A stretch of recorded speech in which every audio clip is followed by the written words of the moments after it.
Hello everyone, welcome to PHTV Channel 4 in Palos Heights. I'm Sue Jankowski. Welcome to Meet with Moraine.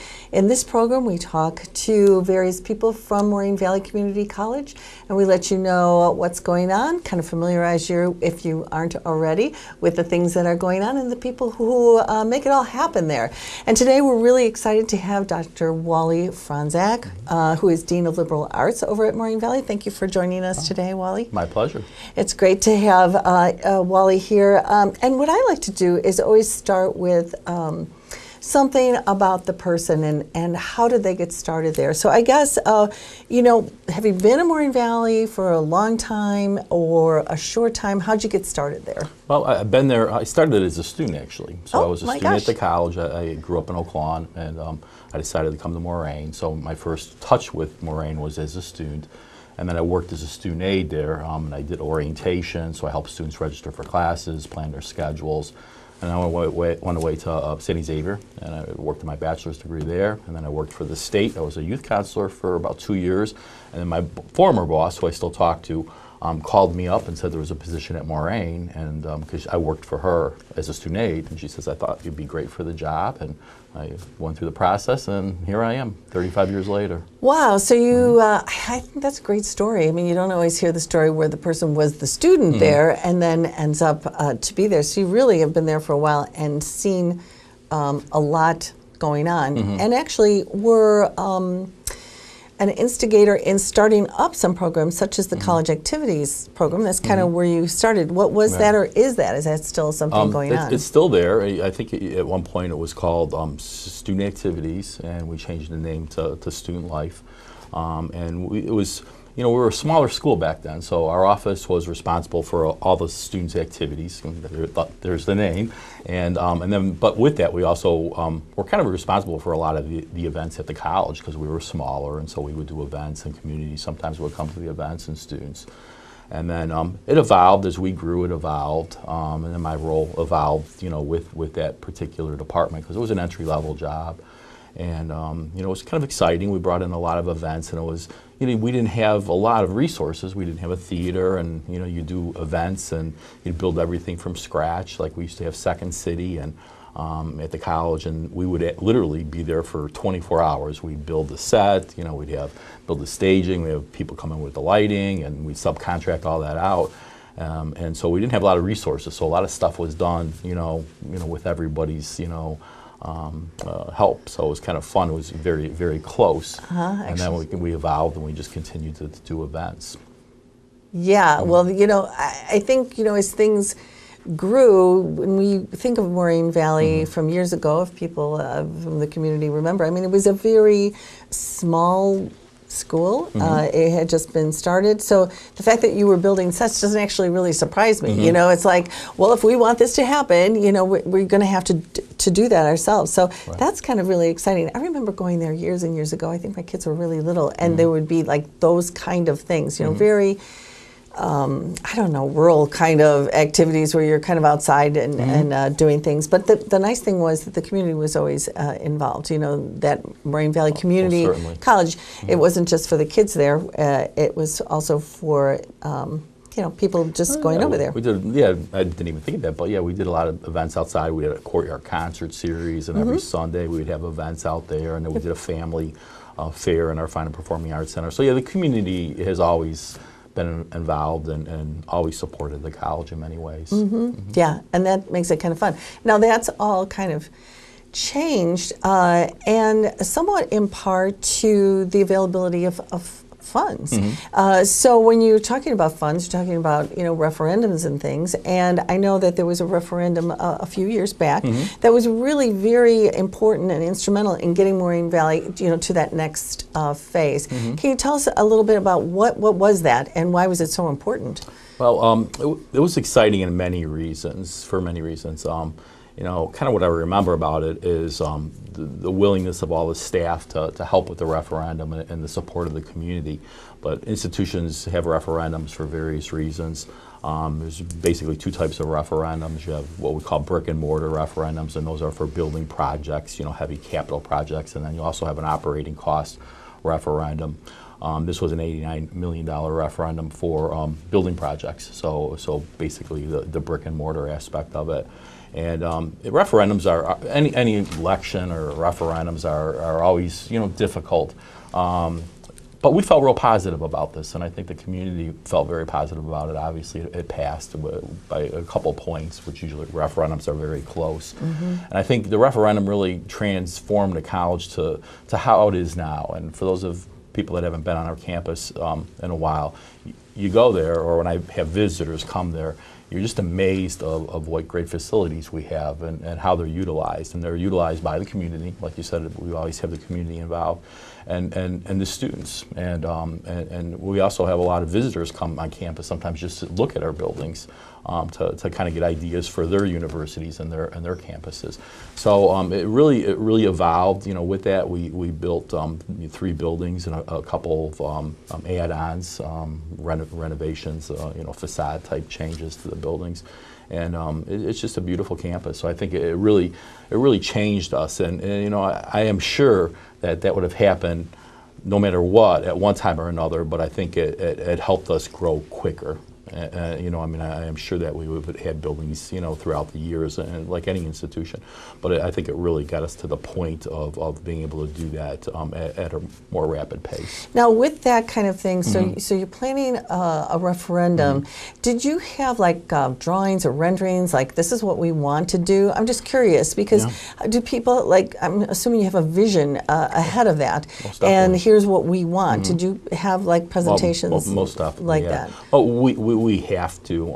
We have a master plan, and that's revisited, every few years of what our needs are. So we base it on our needs. So when we worked on this referendum, we had those buildings in mind, because that's how you pass a referendum. The voters aren't just going to say, okay, well, here's X amount of dollars, just do what you want. So you have to have a plan. So we kind of, we evaluated what our needs are. Back at the time, we had very old science buildings, where, they were really outdated. They didn't meet, a lot of our expectations of our students. They're somewhat primitive. So the science building obviously was something that we wanted to use those funds for, and that was predetermined long ago. The Fine and Performing Arts Center was built on a referendum too, but that was one of our first referendums, so that was further back. To that one. That was both brick and mortar and operating costs, and that the community really embraced that. So that one passed, and then this was the second referendum. This was years later, and so yeah. Back to your original point, most certainly, do you have a plan for what you're doing with that? And you have to you mentioned the science building. I mean, if you don't have more up-to-date, even state-of-the-art type equipment and building and facilities, then you're not going to get the students. So it's kind of a vicious circle. You need to have the proper things to educate the students, to have them want to come there. It's a vicious circle. That's a good way to put it. You want to have your students well prepared, both for the workforce, or if they're transferring, or if they're just taking a few classes to strengthen their career skills. So you need those, because it's expected when they transfer or they go to their job and they're using some of the things that we have in our buildings, that they're better prepared. And our students transfer very well. We have very good rates with our students. As far as transferring and their ability to be successful. So you want to have that. And I think a lot of those, the buildings, also have some services that are really good for our students, and they cut down the barriers. I think for a student to be successful, you have to eliminate some barriers, because we all come with different things and different needs, and I think some of our services that are in those particular buildings help students be successful. Right, exactly. Now, with the additions that you've done, the structure changes, the Moraine growing proportionally to student involvement. Would that have changed the kinds of things, like student activities, like what do they expect from the school? When you think about years ago, I think our expectations were completely different. Mine were, because those things weren't even imagined at that time. Sure. But now you have so many opportunities. Do student activities now change from what was to what is now? Most certainly. When I was involved in that, I always kind of like to tie our events with the community. So you have your events and you have your, your student events for students to do, so for socializing. But then there's also another aspect of that, and you want students to learn by doing. So a lot of our things when I was in student activities were tied around the faculty. So I always made an effort to tie our events to things that the faculty were doing. We have a speech team, so our speech faculty are heavily involved with our speech team. It's called Forensic. It's an award-winning speech team nationally. They compete in the student newspaper and our honor society, because I think you need. My belief at the time was, and it still is, that you need to have things that students could use for their resumes, for them to grow, for them to have hands-on experience, for them to become leaders, because that's how they get into other institutions, and that's how they become successful in life, is by doing things. Having those experiences. All right, so now your role has changed and fluxed over the years, and now you're Dean of Liberal Arts.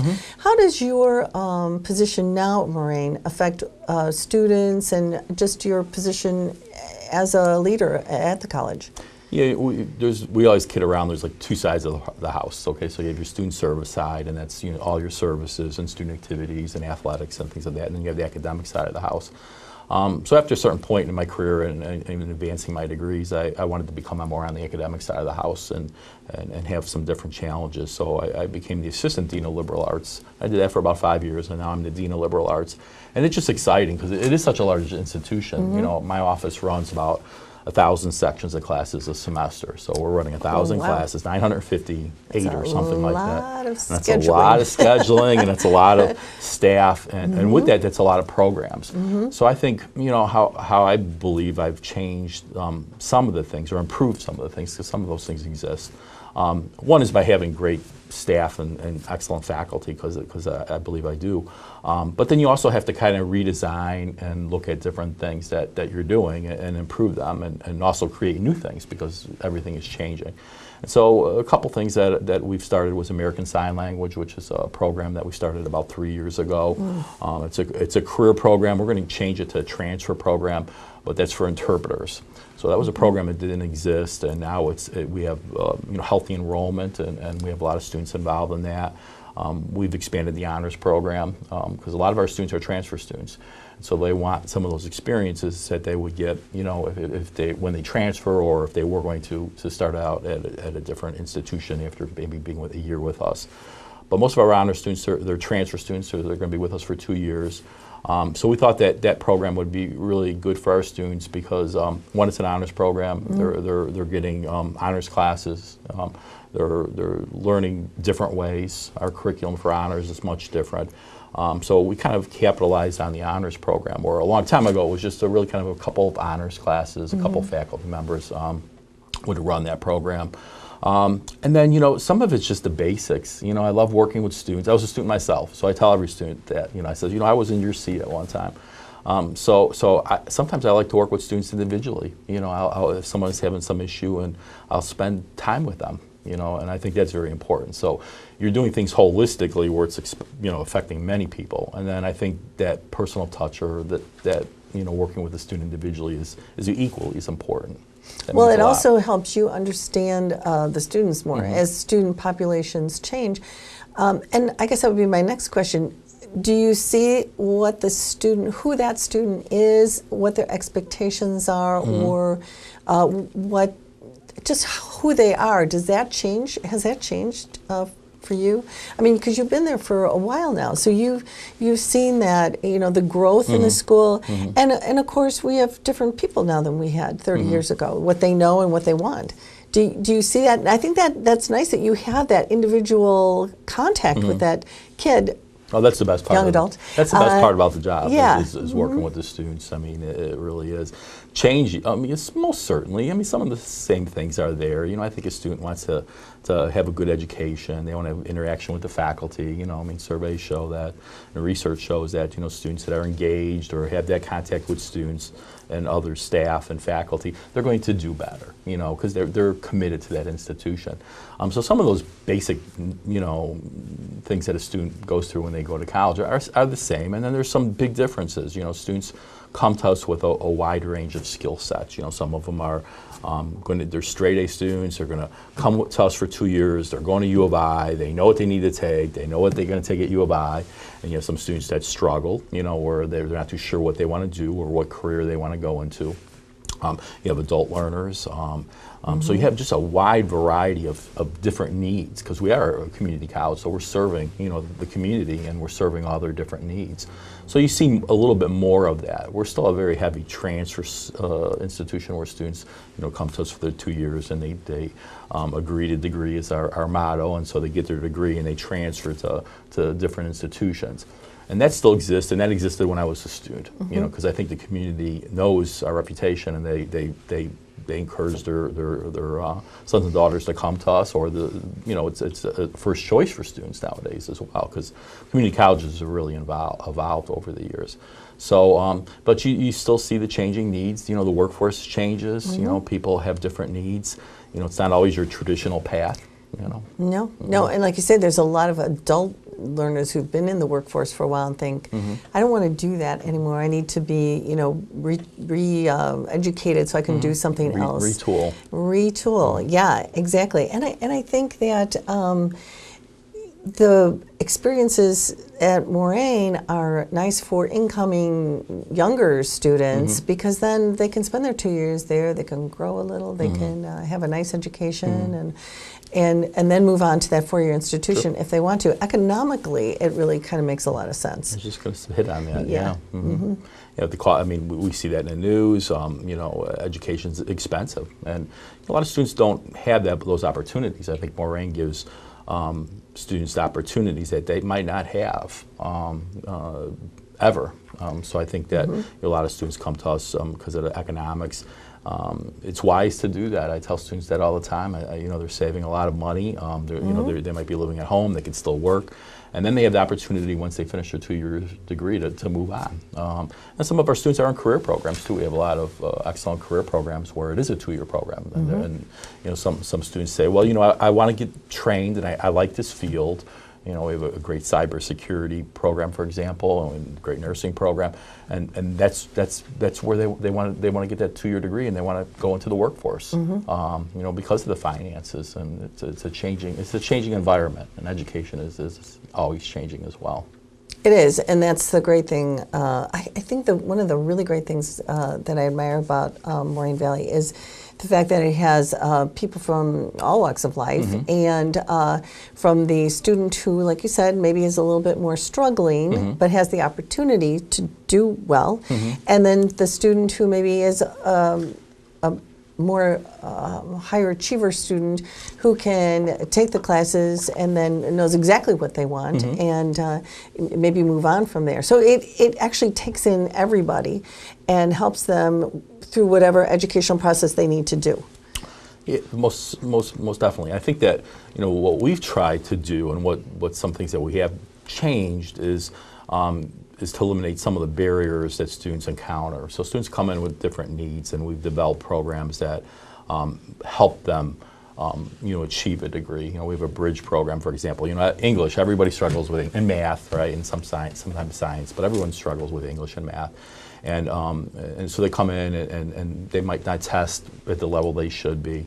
And so they struggle with that because, you know, people come in with different skill sets with writing in English. And so we have a bridge program that we started where students take a 3-credit-hour college level course in English 101. We call it COM 101. And then they take a bridge class along with that if they fall into that category that I just mentioned.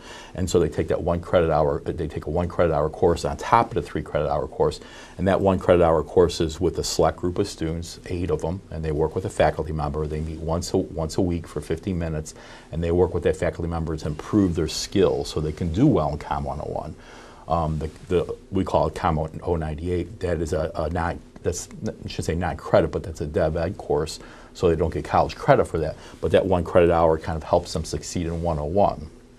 So we've seen a huge success rate with programs like that. And that's exactly what they need. They need that little boost. A little boost, like we all do. To exactly get through that. And that's a great opportunity. And I think that's good for people to know that you know, if you feel like you're not excellent in a couple of areas, that doesn't mean that, you know, you give up. You know, there is help to be had and help you get through those. And yeah, it's a barrier. You know, they get frustrated. You know, they might take it and not do well, and they'll get, you know, heat from home, and they lose the self-confidence.